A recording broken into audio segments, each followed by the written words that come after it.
మా మా నాయనను అయితే కాళ్ళు చెట్టుకు గట్టి ఉరికిపోయిండు చంపి. చంపిండా? చంపలే సార్, కాళ్ళు చేతులు ఇరగొట్టి కట్టిపోయిండు. కట్టిపోగానే తెల్ల రంగ పోంజంగానే నేను ఉరికిపోయి నేను ఇడ్చిన కాళ్ళు అట్లా కొట్టిండు మా నాయనను. మా నాయన ధర అయితే చచ్చిపోవు. నేను పోయి 10,000 కట్టి బాగా చేపించిన మా బాపుకు. నాశనం అయిపోతారు మా ఉసురు తలిగి సార్. మా నాన్న మంచిగా చచ్చిండు సార్. మా పీడ పోయింది సార్. మీ దండం పెడతాం, మీ కాలు మొత్తం సార్. మేము రాత్రి పడుకుంటామంటే ఇంద్రాకు చచ్చినాం. ఇంద్రాకు చచ్చి మా ఊరు దరిద్రం, మా ఊరు భయం పోయింది సార్. మేము ఇప్పుడు చల్లగా బతుకుతాం సార్. మా ఆడళ్ళ భయం మొత్తం, ఆడళ్ళ భయం అంతా పోయింది సార్. మేము చెట్ల పొండి తిరిగేటోళ్ళం. మస్తు కష్టాలు పెట్టిండు. ఇప్పుడు వాడు చేయబట్టి ఎన్ని సంవత్సరాలు అయితే ఒక 5 సంవత్సరాలు స్టార్ట్ చేసిండు. అక్కడ ఒక అక్కడ రేపు చేసి ఆడ సంపిడ రేపు చేసిండు, కొట్టిండు బాగా. కొట్టి మన చేతి ఘోరం కాదు పరేషన్ అది ఆడ చేసిండ సార్. మరి ఈ దుబ్బాకల ఆ దుబ్బాక ఆడ చేసి ఆడ రేపు చేసిండు సార్. ఆడ కూడా రేపు చేసి ఎట్లా చేసిండు అంటే వాడిని ఘోరం బతుకు చేసిండు. అయితే సెల్లులు చూసిన అక్కడ వస్తే మేము గట్టిగా పట్టుకుందాం మా మనసులో ఉన్నది. అరే చెప్పురా ఎవరు ఉంటే వాడిని పట్టుకురా అంటే పలానా బట్టి చెప్పుడు కానీ వాళ్ళు కేర్ చేయలేదు సార్. మాకు బాబీడు ఎట్లానే ఉన్నాడు అని మాకు ఇక్కడ భయం పడుతున్నాడు. ఈ 3 సంవత్సరాల కింద వచ్చిండు. 3 సంవత్సరాల కింద వచ్చి సార్ ఇప్పుడు ఆమె ఎటో పోయింది.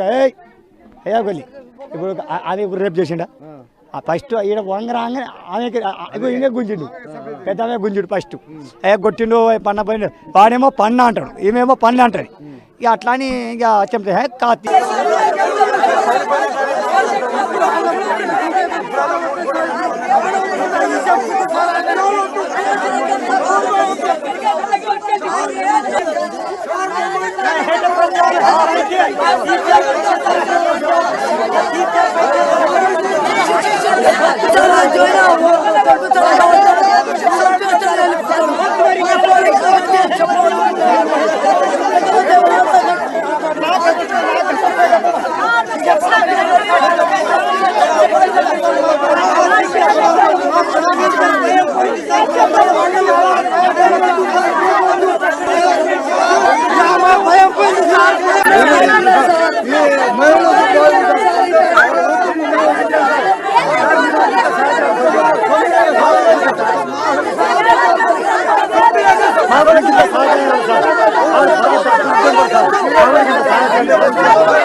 చూశారు కదా గ్రామస్తులు ఏమంటున్నారు. మొత్తానికి గ్రామానికి పెట్టిన ఒక పీడ అయితే విరగడైందని ఈ కామాంధుడు కనకయ్య అనే కామాంధుడు గత కొద్ది కాలంగా ప్రతి ఒక్క మహిళని కూడా పట్టి పీడిస్తూ ఉండేవాడని, గ్రామంలోనే దాదాపు 40 మంది మహిళలకు పైగా జీవితాలను చెరిచేశాడని చెప్పి కూడా వాళ్ళందరూ కూడా వాపోస్తున్నటువంటి పరిస్థితి అయితే ఉంది. ఈ కనకయ్య అనే వ్యక్తికి నిన్నటి దినమే ఆఖరి దినమైంది. ఎందుకంటే ఎప్పుడైతే అతను తప్పతాగి మళ్ళీ తనకి 2 భార్యలు ఆల్రెడీ ఈ పిట్టలోని గూడెంలో, వరంగల్ సమీపంలోని పిట్టలోని గూడెంలో, సో అతను ఎప్పుడైతే మద్యం తాగి ఇంటికి వచ్చి 2 భార్యల్ని కూడా దగ్గరికి రమ్మని చెప్పాడో, వాళ్ళ ఒక గొడ్డలు తీసుకుని అదే సమయంలో వాళ్ళని బెదిరించసాగాడో, అప్పుడు అదే భార్యలు 2 కూడా అపరకాళులై అతని చేతిలో ఉన్నటువంటి గొడ్డల్ని లాక్కుని ఆఖరికి అతనినే అంతమొందించినటువంటి పరిస్థితి అయితే వచ్చింది. సో ఇతను కనకయ్య మృతిపై ఇప్పుడైతే గ్రామస్తులు విపరీతమైనటువంటి హర్షం వ్యక్తం చేస్తున్నాడు. గ్రామానికి పట్టిన పీడ ఒకటి వదిలింది అని చెప్తున్నారు. దుర్మార్గుడు చచ్చిపోయాడంటూ కూడా సంతోషం వ్యక్తం చేసే పరిస్థితి అయితే ఉంది. అసలు వాడు మనిషే కాదు, కామ మృగం అంటూ కూడా మహిళలు మరింత ఆగ్రహం వ్యక్తం చేసే పరిస్థితి అయితే నెలకొంది. సో ఇప్పుడే ఇందాక చూసాం విజువల్లో, అతని సొంత చెల్లెలు కూడా అతను చనిపోయినందుకు సంతోషం వ్యక్తం చేస్తూ ఉందంటే అసలు అది ఒక జీవితమేనా, అది ఒక బ్రతుకేనా? సొంత చెల్లెలపై కూడా అతను కన్నేశాడు. ఆమెను కూడా చెరచాలని ప్రయత్నించాడు. అతనికి వావివరసలు లేవు. అసలు మానవజాతి విలువలు ఎట్టుపోతున్నాయని చెప్పి కూడా ఈ రకమైనటువంటి ఘటనలు చూస్తున్నటువంటి కొన్ని సామాజికవేత్తలు కూడా కొంత ఆశ్చర్యం వ్యక్తం చేస్తున్నటువంటి పరిస్థితి అయితే ఉంది. కనీసం చట్టం అంటే భయం లేదా వీళ్ళకి? పాప భీతి లేదా? పాపం అంటే భయం లేదా? ఈ పాపం చేస్తే కొంతమంది సెంటిమెంటల్ కూడా ఫీల్ అవుతారు. కనీసం అటువంటి సెంటిమెంటల్ ఫీలింగ్స్ కూడా ఏముండవా? అస్తమానం ఎదుటి మనిషి గురించి వీళ్ళు ఆలోచించరా? వాళ్ళ ఆక్రోశం ఏంటో తెలుసుకునే ప్రయత్నం చేయరా? అసలు ఇటువంటి మనుషులు భూమి మీద ఇంకా ఉన్నారా? ఒకప్పుడు అనుకుంటూ ఉండేవాళ్ళం కొన్ని మృగాల్లాంటి మనుషులు ఉండేవాళ్ళు అని చెప్పి, కొన్ని రాక్షసుల గురించి చదువుకున్నాం మనం. కానీ ఇటువంటి వాళ్ళు ఇప్పటికీ కూడా ఉన్నారంటే అదిగో అక్కడ మనం విజువల్ చూస్తున్నాం. వాటిని చూస్తూనే తేటతెల్లం అవుతుంది.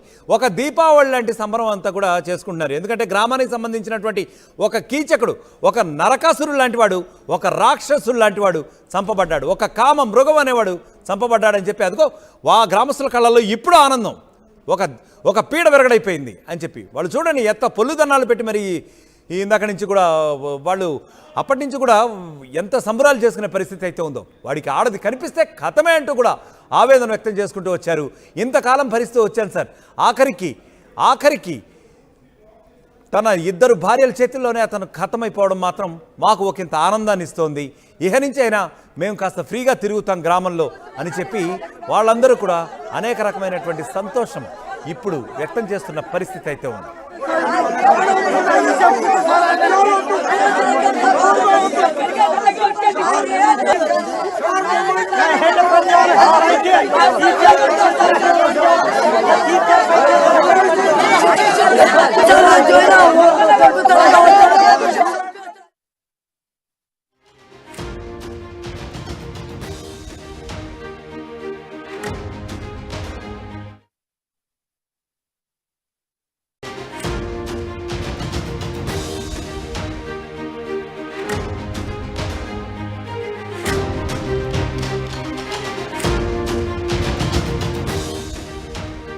బ్రేకింగ్ న్యూస్ చూస్తున్నాం. జనగామ జిల్లా పిట్టలోని గూడెంలో నరరూప కామాంధుణ్ణి అతి దారుణంగా కొట్టి చంపారు అతని కట్టుకున్న 2 భార్యలు. అయితే ఇతన్ని కొట్టి చంపిన విధానం చూస్తూ ఉంటే అది ఒక ప్రతీకార దాడిగా కూడా అందరూ కూడా అభివర్ణించే పరిస్థితి అయితే ఉంది. ఎందుకంటే ఈ కనకయ్య మృతి, ఇతని పేరు కనకయ్యగా తెలుస్తుంది. ఈ నరరూప రాక్షసుడు, ఇతను కామాంధుడు. ఇతను గ్రామంలో 40 మందికి పైగా ఇప్పటికే అత్యాచారం చేశాడు. వాళ్ళ యొక్క జీవితాల్ని చెరిచాడు, ఎంతో అఘాయిత్యం చేశాడు. వాళ్ళ జీవితాల్ని ఛిద్రం చేసేసినటువంటి వీడు ఒక మనిషి అంటే ఖచ్చితంగా కాదని చెప్పి మారామాత్రులు ఎవరైనా సరే చెప్తారు. ఎందుకంటే ఈ కనకయ్య అనేవాడు పరమ దుర్మార్గుడు, దుష్టుడు అని చెప్పి సాక్షాత్తు అతని మరణం చూసినటువంటి ఇప్పుడు సంతోషపడుతున్నటువంటి గ్రామస్తులే హర్షం వెలిపించుకున్నటువంటి పరిస్థితి అయితే ఉంది. దుర్మార్గుడు చచ్చిపోయాడంటూ కూడా అక్కడ సెలబ్రేషన్ చేసుకున్నారు. దుర్మార్గుడు చచ్చిపోయాడు, ఒక నరరూప రాక్షసుని అంతమొందించారంటూ కూడా అక్కడ గ్రామస్తులు సెలబ్రేట్ చేసుకున్నారు. ముఖ్యంగా అతని 2 భార్యలు కూడా సెలబ్రేట్ చేసుకున్నారంటే ఏ రేంజ్లో వాడి దుర్మార్గాలు, ఆకృత్యాలు, అరాచకాలు ఉండేవో మనకు అర్థమవుతుంది. మనిషి కాదు కామ మృగం అంటూ కూడా అక్కడ ఉన్నటువంటి మహిళలందరూ కూడా తీవ్రమైనటువంటి ఆగ్రహం వ్యక్తం చేస్తున్నటువంటి పరిస్థితి ఇప్పుడు ఉంది. అదిగో అక్కడ మనం విజువల్స్లో చూస్తున్నాం. వాళ్ళందరూ కూడా ఒక రకమైనటువంటి సెలబ్రేషన్ చేసుకున్నారు, దేవుడికి దండాలు పెట్టుకుంటున్నారు.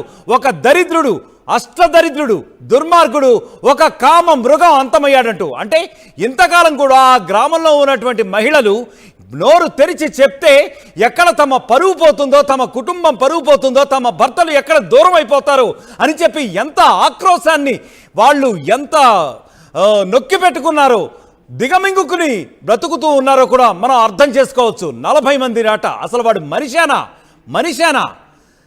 పురాణాల కాలం నుంచి కూడా ఎంతో మందిని చూస్తూ ఉన్నాం. కనీసం ఇటువంటి దుర్మార్గులు కనీసం అప్పుడు కూడా లేరు.